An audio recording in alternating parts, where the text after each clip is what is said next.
waaw doyen j'ai déjà marié. Oui maa ngi ak femme boo xam ni vraiment ku baax ku ko mën.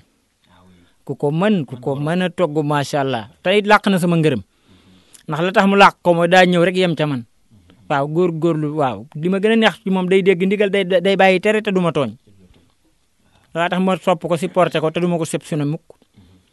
kon daal dëkkal bëgg dëkkoo bi daal tegu na ci yoon. waaw maa ngi ciy góorgóorlu de maa ngi ciy góorgóorlu bu baax. mais nag xam nga nag léeg-léeg duñ fermer porte bi. wala buñ tëjee bunt bi dañuy ubbi parenthèse bi pour bàyyi kenn duggaat mën naa nekk wala mënta ne. waaw xam nga àdduna moom boo ci nekkee. ñi ragal seen jabar nag duñ tontu ci question bi de. non tout est possible dans la vie. àdduna da ngay xam ni lu ne mën naa am.